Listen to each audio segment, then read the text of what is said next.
ओम श्री सद्गुरुदेव भगवान की जय। अथ पंचदशोऽध्यायः। श्रीभगवानुवाच ऊर्ध्वमूलमधःशाखमश्वत्थं प्राहुरव्ययं छन्दांसि यस्य पर्णानि यस्तं वेद स वेदवित्।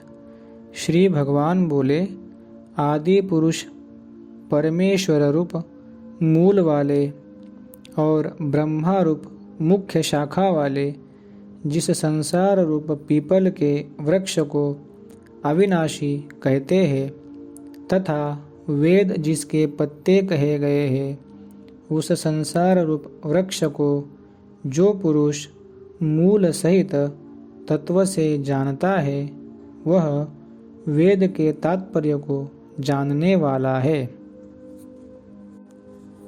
अधश्चोर्ध्वं प्रसृतास्तस्य शाखा गुणप्रवृद्धा विषयप्रवालाः अधश्च मूलान्यनुसन्ततानि कर्मानुबन्धीनि मनुष्यलोके। उस संसार वृक्ष की तीनों गुणोन्रूप जल के द्वारा बढ़ी हुई एवं विषय भोग रूप कोपलों वाले देव, मनुष्य और तिर्यक आदि योनि रूप शाखाएं नीचे और ऊपर सर्वत्र फैली हुई है तथा मनुष्य लोक में कर्मों के अनुसार बांधने वाली अहंता, ममता और वासना रूप जड़ें भी नीचे और ऊपर सभी लोकों में व्याप्त हो रही है।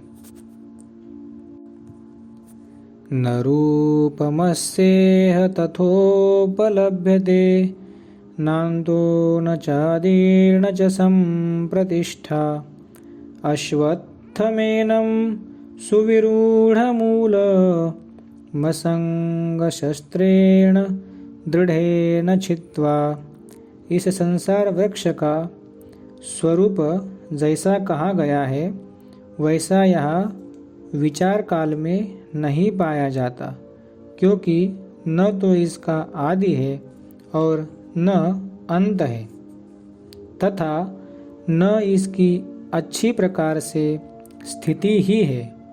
इसलिए इस अहंता, ममता और वासना रूप अति दृढ़ मूलों वाला संसार रूप पीपल के वृक्ष को दृढ़ वैराग्य रूप शस्त्र द्वारा काटकर ततः पदं तत्परिमार्गितव्यं यस्मिन् गता न निवर्तन्ति भूयः तमेव चाद्यं पुरुषं प्रपद्ये यतः प्रवृत्ति प्रसृता पुराणी। उसके पश्चात उस परम पदरूप परमेश्वर को भली भांति खोजना चाहिए, जिसमें गए हुए पुरुष फिर लौटकर संसार में नहीं आते और जिस परमेश्वर से इस पुरातन संसार वृक्ष की प्रवृत्ति विस्तार को प्राप्त हुई है, उसी आदि पुरुष नारायण के मैं शरण हूँ। इस प्रकार दृढ़ निश्चय करके उस परमेश्वर का मनन और निधिध्यासन करना चाहिए। निर्माण मोहाजित संग दोषा अध्यात्म नित्या विनिवृत्त कामाः द्वन्द्वैर्विमुक्ता सुख दुःख संगैर् गच्छन्त्यमूढ़ा पदमव्ययं तत्।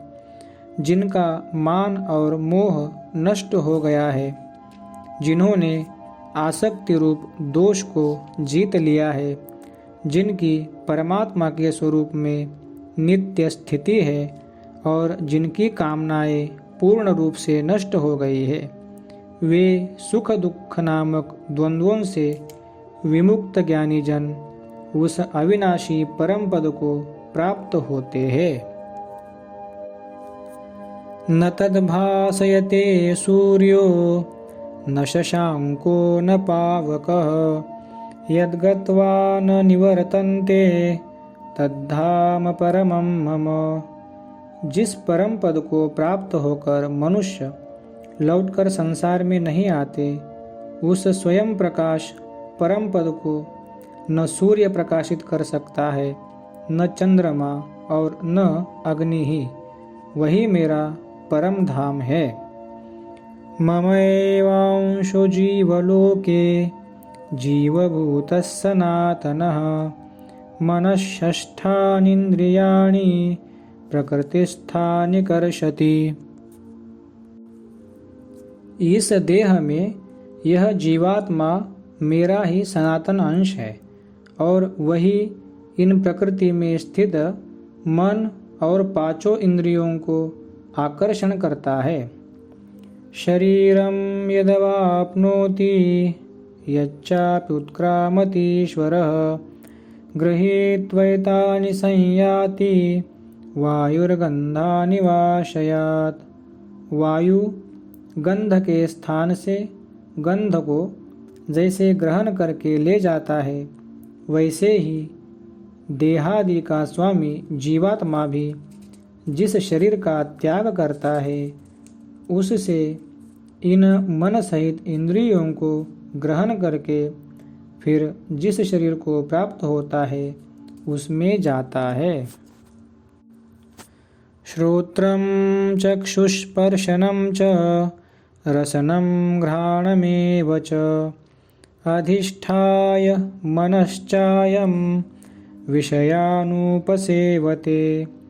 यह जीवात्मा श्रोत्र, चक्षु और त्वचा को तथा रसना, घ्राण और मन को आश्रय करके अर्थात इन सब के सहारे से ही विषयों का सेवन करता है।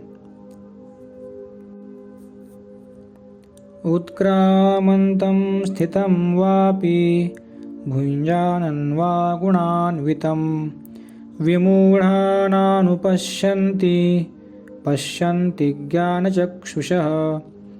शरीर को छोड़कर जाते हुए को अथवा शरीर में स्थित हुए को अथवा विषयों को भोगते हुए को, इस प्रकार तीनों गुणों से युक्त हुए को भी अज्ञानी जन नहीं जानते।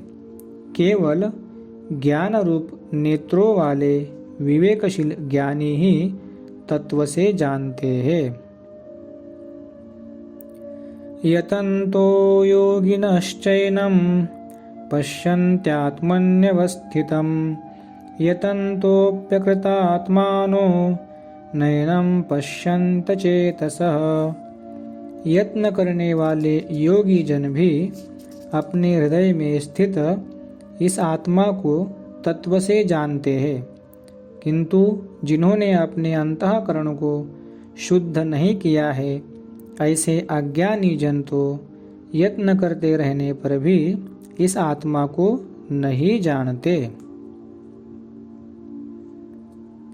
यदादित्यगतं तेजो जगद्भासयतेऽखिलं यच्चन्द्रमसि यच्चाग्नौ तत्तेजो विद्धि मामकम्। सूर्य में स्थित जो तेज संपूर्ण जगत को प्रकाशित करता है तथा जो तेज चंद्रमा में है और जो अग्नि में है, उसको तू मेरा ही तेज जान। गामाविश्य च भूतानि धारयाम्यहमोजसा पुष्णामि चौषधिः सर्वा सोमो भूत्वा रसात्मकः।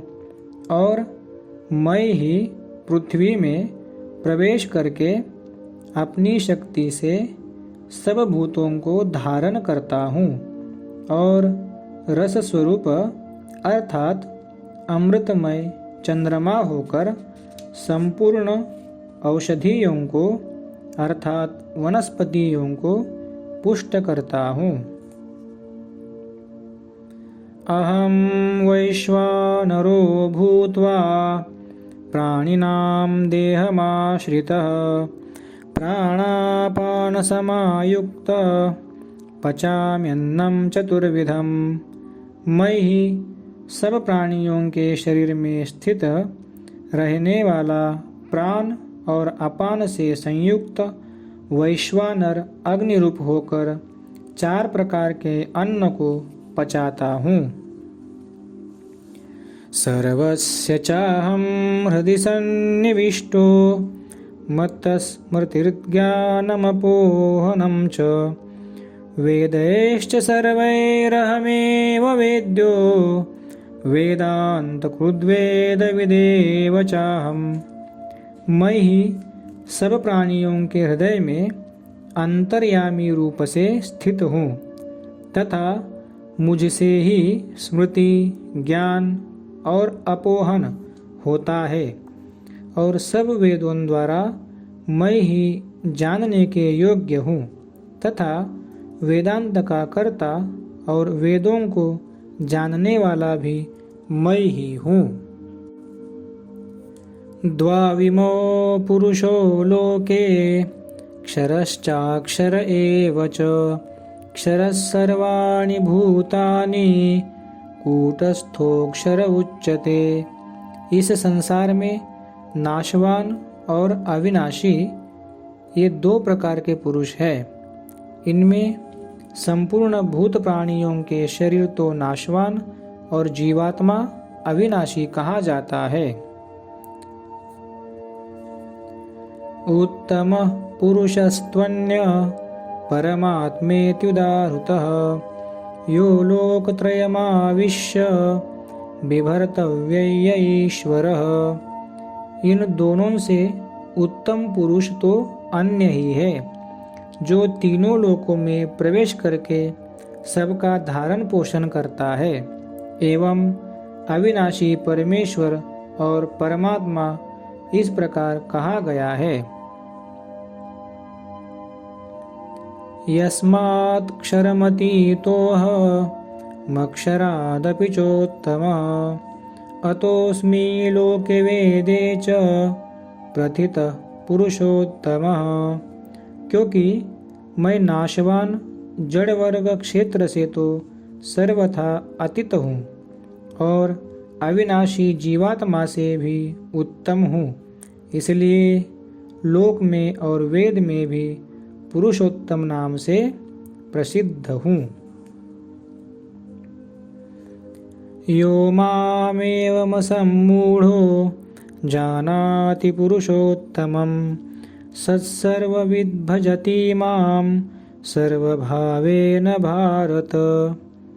हे भारत, जो ज्ञानी पुरुष मुझको इस प्रकार तत्व से पुरुषोत्तम जानता है वह सर्वज्ञ पुरुष सब प्रकार से निरंतर मुझ वासुदेव परमेश्वर को ही भजता है। इति गुह्यतमं शास्त्रमिदमुक्तं मया नघ एतद्बुद्ध्वा बुद्धिमान् स्यात् कृतकृतश्च भारत। हे निष्पाप अर्जुन, इस प्रकार यह अति रहस्ययुक्त गोपनीय शास्त्र मेरे द्वारा कहा गया है। इसको तत्व से जानकर मनुष्य ज्ञानवान और कृतार्थ हो जाता है।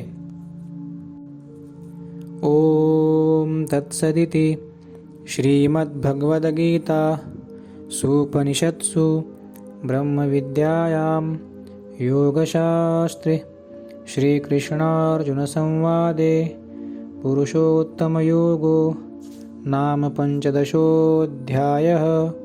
हरि ओम तत्सत्। हरि ओम तत्सत्। हरि ओम तत्सत्। ओम श्री सद्गुरुदेव भगवान की जय।